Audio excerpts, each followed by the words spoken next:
March আন্তর্জাতিক নারী দিবস। এই উপলক্ষে আমরা এই সেমিনার হলে মিলিত হয়েছি। এখানে উপস্থিত আছেন আমার শ্রদ্ধেয় অধ্যাপক অধ্যাপিকাগণ,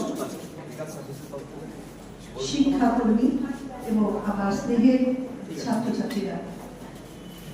আর কিছুক্ষণের মধ্যে আমাদের মাঝে উপস্থিত হবেন কান্দি বিধানসভা এলাকার বিধায়ক তথা কান্দিরাজ কলেজের পরিচালন সমিতির সভাপতি শ্রী অপূর্ব সরকার মহাশয় এবং কান্দি পুরসভার পুরপিতা শ্রী জয়দেব ঘটক মহাশয়। আজকের দিনে আমরা এখানে বিশিষ্ট কয়েকজন মহিলাকেও পেয়েছি, যাদের ছাড়া আমরা সুস্থভাবে অক্সিজেন নিতে পারি না, যাদের সাহায্য সহযোগিতা ছাড়া আমরা পরিষ্কার পরিচ্ছন্ন থাকতে পারি না।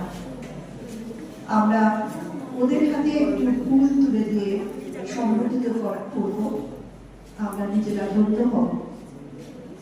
কান্দি মিউনিসিপ্যালিটির অন্তর্গত দিদিরা যারা এই কাজের সঙ্গে যুক্ত আছেন এবং আমাদের কলেজের বাসন্তীদি আমাদের মাঝে উপস্থিত আছেন, আপনাদের আমি আমার সশ্রদ্ধ প্রণাম জানাই।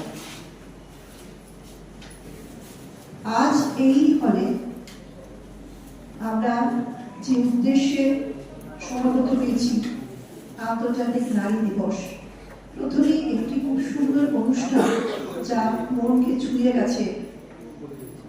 আমরা যারা নারীরা এই কলেজে অধ্যাপনা এবং অন্যান্য কাজের সঙ্গে যুক্ত আছি, আমাদের স্যারেরা আমাদের কার্ড এবং ফুল দিয়ে আমাদের সংগঠিত করলেন, বরণ করে নিলেন, সত্যি মন ছুঁয়ে গেল। পরবর্তীতে আমাদের দুজন ছাত্রী নৃত্য পরিবেশন করবেন এবং আমাদের মধ্যে কান্দি কোর্ট থেকে দুজন আসবেন। ওনাদের বক্তৃতা, আইনি বিষয়ের বক্তৃতা আমাদের সমৃদ্ধ করবেন এবং আমাদের মাঝে যারা কান্দি মিউনিসিপ্যালিটির দিদিরা এসেছেন, সেই অনুষ্ঠান স্পর্শ অনুষ্ঠানটি আমরা বিধায়ক সার্কেলে আমরা শুরু করব এবং একটি মনোজ্ঞ সাংস্কৃতিক অনুষ্ঠান তার মাঝে চলবে। আপনারা সবাই আমাদের সঙ্গে আছেন, ভালো থাকবেন, সুস্থ থাকবেন। নমস্কার।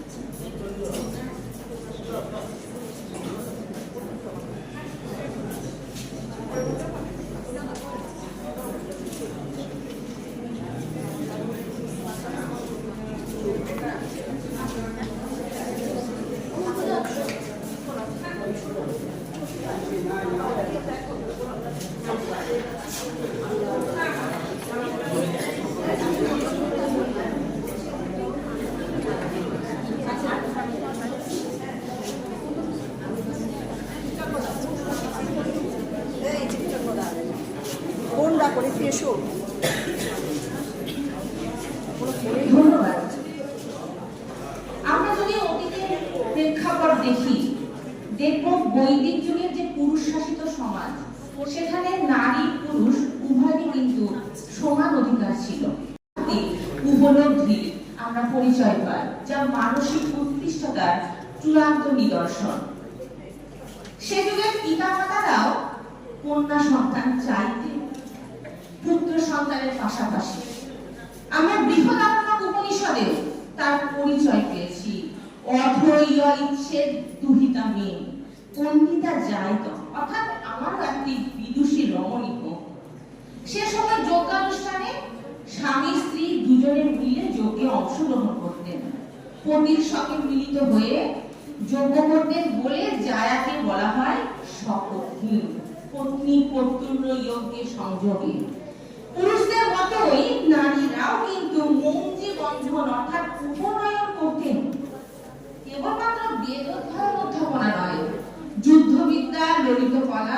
অন্যান্য বিদ্যাতেও তারা কিন্তু পারদর্শিতার পরিচয় দিয়েছে। ঋগ্বেদের প্রথম মণ্ডলের 116 নম্বর সূক্তে আমরা বিষধরা এবং উদ্গারাণী বলে দুজন মহিলা রমণীর বীরত্ব ব্যঞ্জনার পরিচয় পেয়েছি। পরবর্তী বৈদিকোত্তর যুগে ভারতবর্ষের নারী সমাজ অবহেলিত হয়েছে, তাদের ক্রমাবনতি লক্ষ্য করা গিয়েছে। স্মৃতিশাস্ত্র যুগে নারীদের উপনয়ন এবং বেদ পাঠের অধিকার কেড়ে নেওয়া হয়েছিল।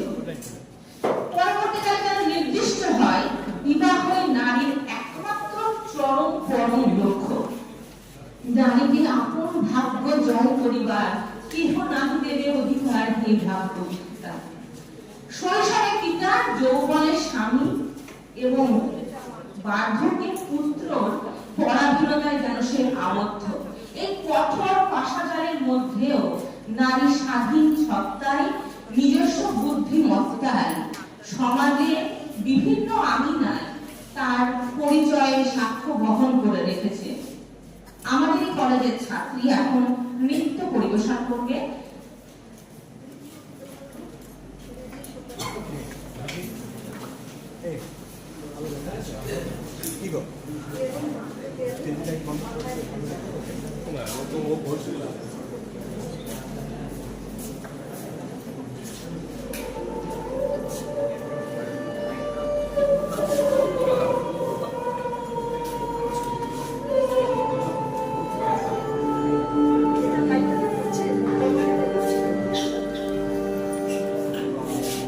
আমি চিত্রাঙ্গদা,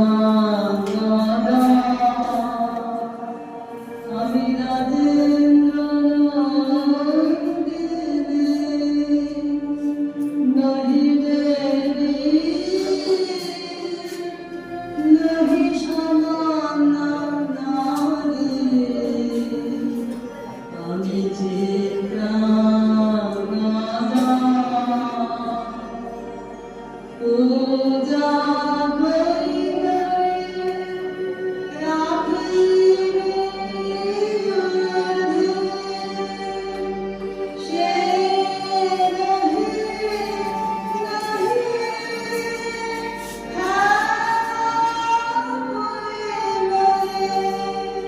রাখিবে ইচ্ছে সে